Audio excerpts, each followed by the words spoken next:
This is part two of our discovering what's going into painting blue denim.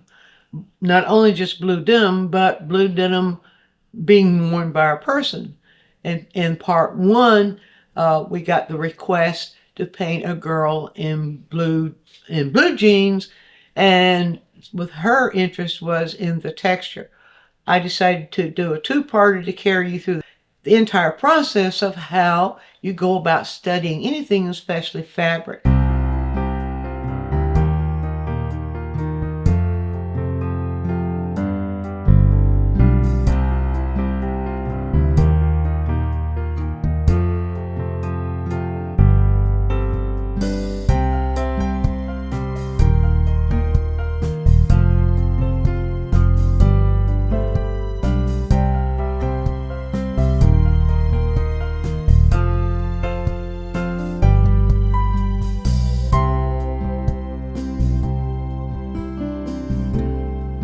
So this is part two. If you just landed here for the first time, if you watch part one, then the whole thing would make sense. So what do we need to do next? Now in part one, we studied the shape. We found the shape. We found the direction and the size which forms the shape. And we found the shadow and light pattern. In part two, we're going to get down to the nitty-gritty now. Now, one thing I always do once getting the canvas set, I always do this step, this part, with every painting I do. I always have a no-tan underneath. That's my first step.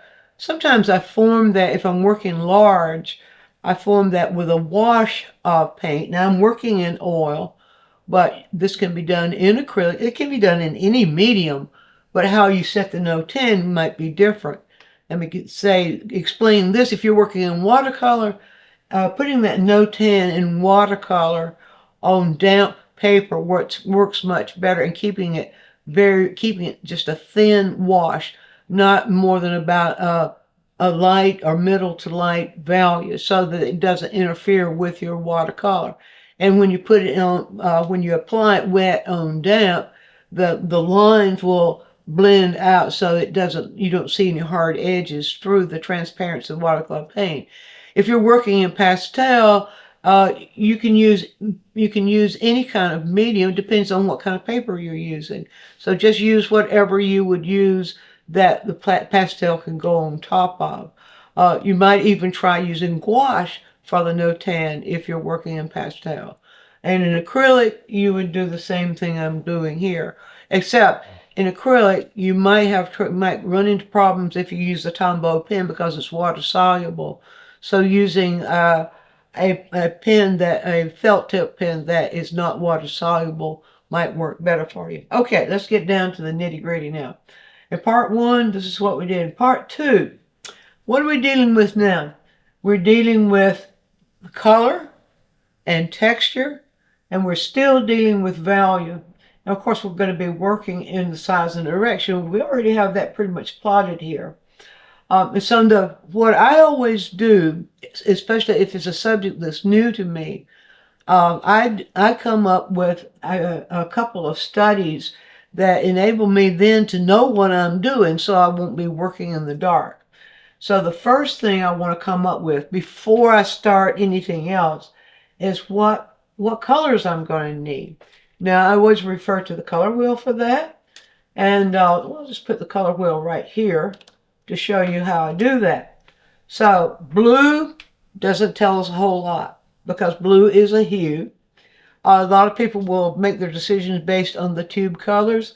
That doesn't help very much either. So my recommendation is that you approach this from what hue you see in the picture rather than what tube paints are you going to need. It's a lot easier. So I see that this blue right here, as it comes into the light right in here, it's leaning a little bit towards green. Not much, but just a little bit towards green. A lot of people say, why don't you just use cerulean?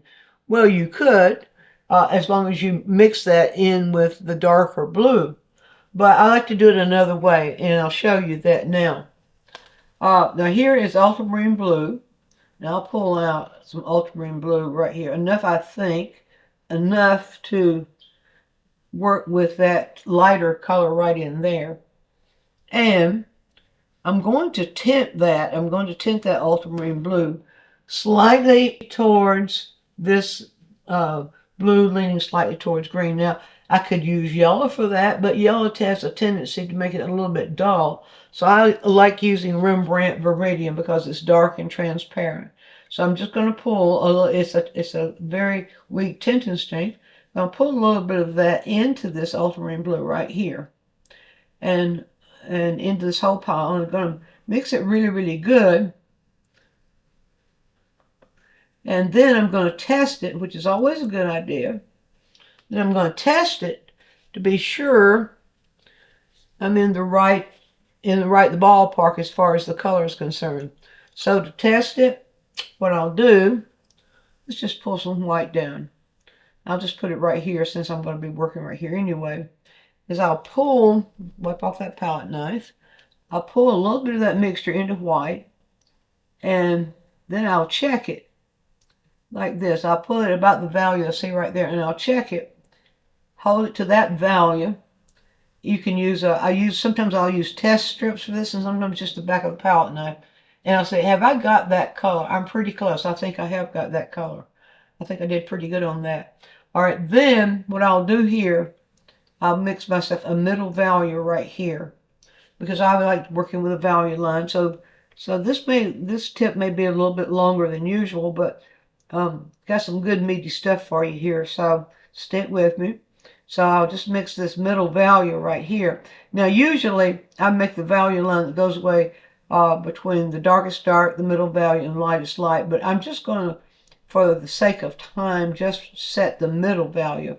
I'll show you what I'm going to do with that. Now, the next color I look at here is that dark. Now that dark, to my eye, doesn't have that quality of the blue leaning towards green, but it has a quality of moving like into a deeper color, a darker. And so what is it I'm looking at? I'm seeing, my eyes registering that moving in a little bit towards violet. So what I'll do, and it also loses some of its intensity. So I'll pull some more of the ultramarine blue itself right down here, and I'm going to add a alizarin crimson, just a little bit of alizarin crimson, because I can see on the color wheel that if I'm going to lean it toward blue violet, which is sort of what I'm registering there, I'm going to need some red to do that. And a deep, dark, transparent red is what what I know works. Also, I don't need to lean it much. Also, I could have used a quinacridone violet, or I could have used a violet, as long as they're transparent and dark. So now I want to check that and see, and I'm going to pull it against the palette like that and look at it, and yes, I'm very, very close there. Just go ahead and add a little bit of green to that to sort of not the intensity. That's blue violet, and the green, it has the red in. The red's going to knock the green's going to knock the red down in saturation. Now I bet you I've got that color. Let's see if I do. So I will hold. It's going to be a little bit difficult to show, but that feels right to me. So I've got my color, so I always have white then available. I'll pull some white down here like this. I'm just sort of shortcutting a few things here, but this is the basics. If you want to know more about how to use color, you can go to our academy at DianneMizeAcademy.com. I've got a number of courses on color there that you can work with and go into more depth about using color. Okay, that's one thing I always do. The next thing, every canvas, especially true for oil painting, every canvas that you use is going to have a little bit of resistance here because of the nature of the canvas, which means it's going to make the color hard to go on. Now for oil paint, I take a little poppy oil, put it on a piece of gauze, which is doesn't have any lint on it, and I dampen that surface to cut that tension. So that's what I'm going to do now. And so I'll just dampen the surface where I'll be painting and break that tension down. Now I will go back to with a dry side of that same fabric. Then I'll test it with my fingers, and if my fingers come out, and probably didn't pull off too much of that. Let's do it again. If my fingers, if it's just shiny on my fingers, yeah, you see that? If it's just shiny on my fingers, it's going to be just right. If my fingers are too wet, I've got too much oil. Too much oil will cause the paint to slide. All that is technical stuff. All right, so this is prepared now. My next thing I need to discover is what is the pattern I'm seeing here without the texture. Now, the best way to do anything that has texture on it is to get the values right first and then add the texture. And so I'm going to put this up for you because I've thrown that slightly out of focus to give me what I would see without the texture. There we go. And the way I do this when I'm painting is to squint. If you squint all the way through this step, you'll be surprised at how easy it will be for you, because when you squint, you blur out those textures. But I wanted to do this so you could see what I'm seeing when I'm squinting. So what I see here now is what I would call block in. And for textures, this is really, really necessary. And you can do it alla prima. You can do this all in one step. The text, the value and the textures. So I'm going to do some shortcuts here, and for the sake of time. So first of all, what I'm going to do is start in the shadow area right here. And I'll just show you the steps. Now remember, I'm doing this as I'm seeing it right now. For in the shadow areas, I see some dark that's very, very dark in that shadow area. And that dark is right over here. It's very, very dark. Now the camera probably made it a little bit darker than it really is, but this is where the no tan comes in handy, because I know that I'm dealing in shadow in this area. And so I'll just place this dark right here. And now I'm going to let it vary a little bit. Oh, I went over there. I need to be picking it up from right here. There we go. That's it. I was picking it up from the wrong pile. All right. I wanted the pile I mixed for the dark of the denim. All right, here we go. So that's it. Now, I've got this over here that we have this against this part, and the relationship of this to this is important. So I'm going to go ahead and put a section over here, just a little bit, though I'm not going to pay much attention to that, but I just want that value of this little section right here. You see I've got it right there. And so what I'll do is just I'll throw that in right over on this side so that we can have a similar environment we're seeing this denim in here. All right. Put just a little bit more of that in it, and just throw that in right like that. That's sufficient. All right, it probably needs to be just a little bit darker right here. I'll make it a little bit darker. All right, now I'm going to work those shadow values now. First of all, work the shadow values right in here. And so the darkest dark comes to about right there. Over here, the darkest dark is about right here. So I'm reaching into that dark, just not the pure mixture, but just adding just a little bit of white in there, just to give us that light we're seeing. And the background is of such a value now, this area here. Well, people say call it background. The environment that that photograph is taken in is light enough that I'm not going to do anything right here. We're just studying denim. Remember, this is a study, and so not aiming towards doing what we call painting. Now, this part right in here of the shadow is what we call a moderate shadow, meaning it's about this value right here. See that? So I'll just sort of throw that in, and I'll put that right in there, and I'll see it gets a little bit darker as it goes down in here, right, like that. And then, let's see, this is a little bit darker than that right there. With the block in, we don't try to get it precisely like we see it. We're getting a general area of the light and shadow in the block in. All right, so you see my brush is reaching in for a little bit more of the green in places. I probably need to put a little bit more of that alizarin down here on the palette. I think I'll just put that right here. Yeah, so that I can reach for a little bit of that if I need it to, because I see that's varying, and I'd like to get that sort of variation in there. Let's put that right here. This is just for the blocking, as I said before.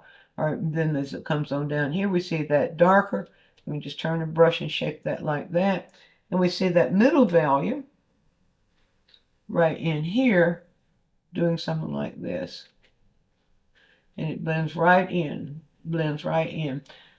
Blending is a very important skill to have when you're doing fabric, because fabric is a soft, has a softness to it, and when the folds curve over in fabric, it needs a gradation. Gradation is created by blending, and so that's what we need. That's the skill we need for showing this, for showing the gradation.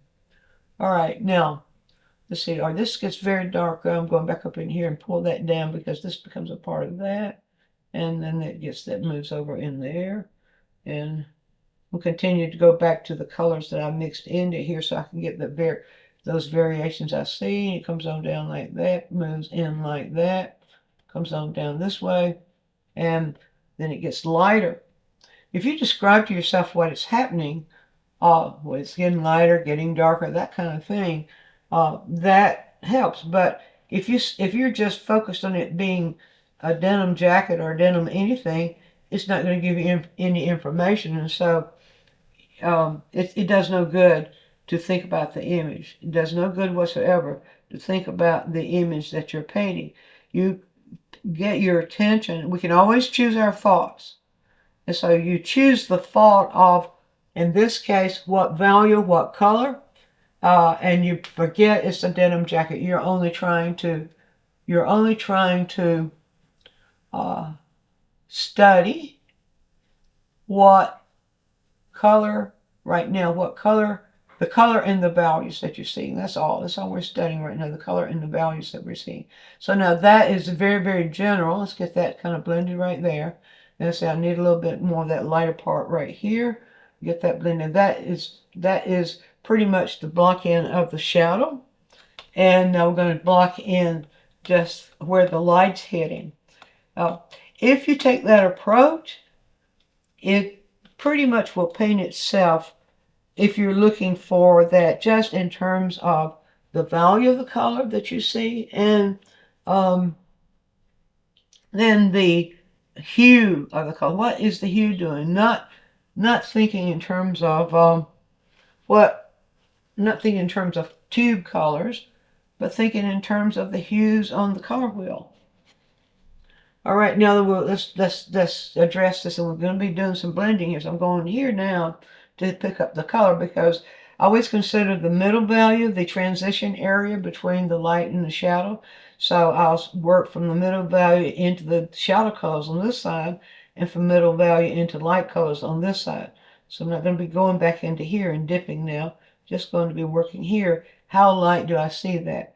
All right, so we'll start out with that middle value light, which we see right in here, and we just need to do a little bit of blending. I'm going to place those colors first of all, and let's see what is it. It goes a little bit darker as it gets right here. Goes a little bit darker right there, and let's see. Okay, I'm just going to just move along with this and get that general value in, and get a little bit lighter right in here. And blend that in, get a little bit darker right in there. And I did reach for the other side, didn't I? I have to be careful that I say I'm not going to be doing this or that, because I usually end up doing something I say I'm not going to do. Just blocking that in. Not trying to get it specific yet. Now just blocking the general value of that color in. And just, now we're beginning to see kind of a pattern that we can relate to as being what we're looking at there. Now in the block in part, because this is a soft subject, when I see it, and I'm seeing those gradations that are moving from one value to the other, we're going to do a little blending. I'm going to go to a softer brush for the blending. I'm going to do a little blending right here. You see this transition right here? So we're just going to blend that. And to get that blend, I'm going to go back and forth with that brush, wipe it off, and then give it a little stroke downward. That gives us a nice little blend there. And I'm going to blend this one. I got that kind of missed the shape there. Let's go back to the other brush and kind of reshape that value, which we can do right there. All right, and let's go ahead and blend that. And then we'll go ahead and blend this edge, and I'll just use the brush this way, zigzag. And sometimes you can just get the blend by just sweeping the brush between the two edges, just sitting it between the two edges. This too is a blended edge. So this way, I'm just going to do it this way and let that blend right in. I have a little bit of what we call ambient light or reflected light right in here, getting that shadow a little lighter, and that blends in then that lighter area. And then we have the blend in here, and the blend in here. And I'm going to get that as soft as I can. I get those edges as blended as I can. Now, one thing we want to be sure of when we're doing this step is that we don't lose the shadow area. So you don't want to overdo. If you spend too much time blending, there's a chance that you lose your value differences there. So you just blend it until that edge is soft and keep going. And here, you blend that and keep blending here and here and here. Now, do I have, well, okay, there's a little bit different. I have a little bit difference in shape there. I'm going to just use this soft brush and make that little bit of adjustment. As I said before, it's the block in. So when the block in is very, very general, but we do want to get the values right in the block in. So let me make this little bit of adjustment right here. And I'll pull the paint out of the brush and get that blended right in there like that. Just going to blend that over. Let's get that a little bit more blended. So, all right, it's done. Lean back and check it. See, okay, that seems to be, I'm going to blend this edge right here between the outside edge. Okay, get those blended, because with fabric, you're probably not going to see sharp edges on fabric. If you do see the sharp edge, you don't have to blend it, just get the values right. So that, and this edge needs to be blended here too. So just kind of blend that just a little bit. Don't have any paint on that side to blend it into. So I'll just give that just a little bit of a hit with the brush so that we can feel that more blended. All right, now what we need to do. We have the block in. We have all those considerations I talked about. And so we'll take this one down. The next thing is, what textures are we looking at? Let's see, put this back up. Yes, I do still need that. All right.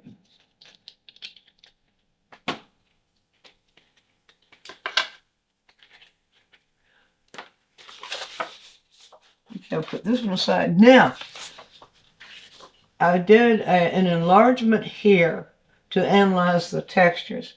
I want to analyze those textures with you and show you how you can do that. Because if you remember in the first part, we saw that there were, I think there might have been 6 or 8 different kinds of denim. Every one of those has a different pattern. You can see this is the pattern of the stroke of the texture. And you can see this, that what we have here is repeated little, it's almost like forming grass, except it's very tiny. But we have repeated little strokes that are just moving in a little bit of a wiggle and a little slight change in direction from each other. And we see right in here, we can see real good right in here that in some areas of those the value is close, in some areas the value is more contrasted. And so instead of just grabbing one color with whatever we use for making the texture, it's a better idea to vary that color. And that's where a lot of people get kind of thrown off in doing textures. Now, for the sake of time, I'm just going to choose one area here for showing you the textural part of it. Now, when you're doing textures, it's a good idea to ask yourself, if you're looking at that texture, what do you have that will make that kind of mark? Sometimes artists will reach for things other than brushes for making textures because they can see that the mark that they have, they're looking at that kind of mark of the texture, and they're seeing maybe wadded up toilet paper. I mean, not that texture, but some textures. In this case, I can see that the tip of the fan brush like this, that you can see is, let's put it right here in front of this. You see that the bristles of the fan brush have spaces in between them. And these textures have spaces in between them too. And I can almost see a fan brush just having a little bit of paint on the bottom of, on the tip. I can almost see that a fan brush is going to give me that texture. But to find out, now here's an important thing. How about if we do a little practice section right down here and see if we got that. This is it's important if you take yourself through, I don't have that wet, so that's the reason I wet. You see that? If you take yourself through practice sections, skip a little bit right here, to test things out to see if they're going to work. So I'm just going to do just a little bit of a dark right there. All right, now in the darker areas there, you don't see the texture. Sometimes you don't see the texture at all in dark areas. So you've got to be aware that in darker areas, we only see a little bit of the texture, and we don't see it as almost as the same as that. We see it different. What we see right here, I see one value difference between what I'm seeing as texture there and what I'm seeing compared with what we're seeing there. But I'll get to that in just a moment. Okay, here's the key. So what I'll do there, I'm going to do the mixture with the palette knife because I only want paint on the very tip of the brush to give me what I'm seeing right there. That's very important. So what I'll do there, I'm going to go into the dark right here, and I'm just going to load the brush with a value. And here's the way I'm going to load it. I'm going to pull the paint flat. Now this can be done with watercolor, acrylic, oil, or gouache. Paint can be pulled flat. If you're working with acrylic, you know it's going to dry very fast.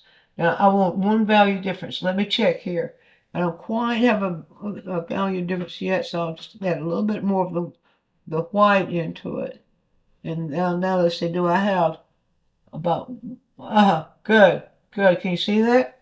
All right, so what I'll do is I'll just push, look real close here, I'll just push the tip of the brush, just the tip, and I'm going to do it on both sides of the brush. So I have some paint on both sides. And not the whole thing. You don't want a fan shape there. You want texture. So I'll just take that and pull it up. You see there? There we go. There is the texture that I'm seeing right there. And so I'll say to myself, okay, that will work for the textures of the dark. So if I see it will work right here, then it should work right in here. Now let's see, what am I seeing there? A little bit of that in here. Here. Now I'm seeing it's getting a little lighter, so I'll go up to the lighter color here. Just not very much paint at all, and just sort of dab that in. I'm going to build it gradually. Can you see what's happening there? Just build that gradually. And then I'm seeing it gets even a little bit lighter right in here. And so then I will keep doing that. Keep an eye on the brush to be sure it doesn't have too much paint on it. Because the key here is the loading the brush with just a little bit of paint on the tip and how you push it. And if you look at whatever textures you're looking at, if you will just do what I think a phantom stroke, where you just hold the brush in front and test out, is that the same texture that you're seeing in this case? All right, so now here, this one is coming, it looks like it's just coming straight down like that. Let's try that. There we go, right there. Okay, I probably need to give that a little bit more. There we go, right there. All right, and there's a little bit more variation in direction, so let's just make it go this way, as it comes down there. And then, as this gets lighter, I'm going to build gradually, so I'll go and get just the value gradually lighter in these areas right here, and just give it a little bit of push right here. Just gradually lighter. I didn't mean to hit that on the outside. And pull that right here. Okay. Now, I'm just going to build it gradually. So let's take a little bit of that brush, and those textures seem to be moving like that. So I'm just going to let them move, and they seem to be going this direction and in that direction. Let's get that just a little bit lighter now as you're building it. So you build it very gradually. Okay, that's a little bit lighter. And now it gets to almost like a stipple. Let's put that on the end of the brush there. And be careful I don't get that too much there. Sometimes you can get excited, end up getting too much. There we go. Just barely touch it with that fan brush on the tip. Just a portion of the fan brush. Just barely touch it and just put it right. Getting lighter there on the as it's sticking out. So let's get it lighter as it's sticking out. And it varies in direction. It's going in one direction in one place, and it's going in another direction in another place. Let's see, it's a little, all right, let's just keep doing that. And this is how you build the texture. Just gradually going from a very close value to the value you see on the image itself to getting it a little bit lighter if the texture is lighter. Go build it up like that, a bit like that. Let's say a little bit more like that. And we see any, I don't see any, well, I don't see any real white. I don't see any real white. I do see some variation in texture though. I mean variation in value within the texture itself. So let's just do this. And this. And at that point where I feel that it begins to appear like denim, then it's time to stop. Okay, I see now in the darkest darks, we see a little bit darker. So I'm hoping using this step-by-step approach, I hope this will help you to see how easy it can be. Now, what you might need to do is what I need to do here before I close this out. What you might need to do as you're putting textures on, it might end up getting confusing. And when it does, the thing to do is to re-clarify it. And so I'm going to go back with this brush now and show you. See, right in here, I lost something of the depth of that. And so what I will do is go back into, and with just a little bit of paint on the tip of the brush, on this first brush I was working with, a little bit of paint on the tip of the brush, and I'll just hold it right there at that edge and give it a pull, and try to keep it pretty much feeling the same texture. And I'll put it right here on this edge like that, and put it up like that, and now we're beginning to see. Now I can go back with the fan brush. So you see, you work back and forth. I'm going to do just a little bit right here to get this just a little bit more denimish, and then not try to finish the whole thing. And put a little bit more of this. Let's get this little area right here clarified, so we can see that a little bit better. It's just a value difference there that I lost when I was putting the color in. But this is going to happen as you're adding texture. You're going to be also adjusting value. So I'm just adjusting right here as I'm seeing this a little darker than it is here. I'm adjusting that value by putting more of that dark in. Let's get that right there as it's coming across. Let's go right in here first. Get that? Okay, see there? And pull that dark in and just let the brush barely touch it. Barely got any dark on the tip of the brush. And let the brush just barely touch and barely touch. And get that right here like that, like that, like that. And I'll do the same thing here. Okay, let's see now. Let's do this, let's get this a little bit clearer over here, and then we'll call ourselves having, that needs to be a little bit clearer right there. So, and one of the things to remember when you're doing a study of any kind, but especially a study like this, one thing to remember is too much paint and it will get out of control. Also, too many strokes and you will lose the texture. So all those things, don't add strokes beyond what you need in order to describe what you're seeing. And so those things, we keep those things in mind. If it starts going south with you, then stop and ask yourself the question of what's going south. Is it the value? Is it the value? Is it value relationship? Meaning how light is one value as it's related to another? Or is it the texture? You see, I'm just adjusting that value right there as I'm moving along. So maybe that is sufficient. Oh, I need to get that value adjusted right there too. Lay that area paint right in here to get that value adjusted. It's the important thing to keep in mind is that it's not the denim that you're seeing. As a painter, it's not the denim you're seeing. You already know that, but it's the value and the color, the texture, and of course the shape itself created by the size and the direction. So I'm going to stop it right there and hope that you can then, whatever subject you've chosen, I said I'm going to stop it right there, and I'm going to stop it right there. Whatever subject you've chosen, that you take it through these steps.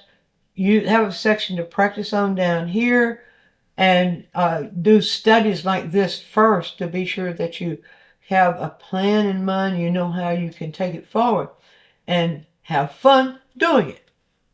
Be sure to view all of our quick tips. And while you're doing so, subscribe to the channel, click on the bell so you'll always get a notice when we produce a new quick tip, which is every week. And if you have a question, leave it in the comments section and we'll make a quick tip for you. Also, take a trip over to DianneMize.com where I have full-length lessons, downloads, DVDs, lots of other stuff there, some free stuff for you. And while you're there, you can subscribe to the newsletter, and that way you'll always be informed every time we do something new.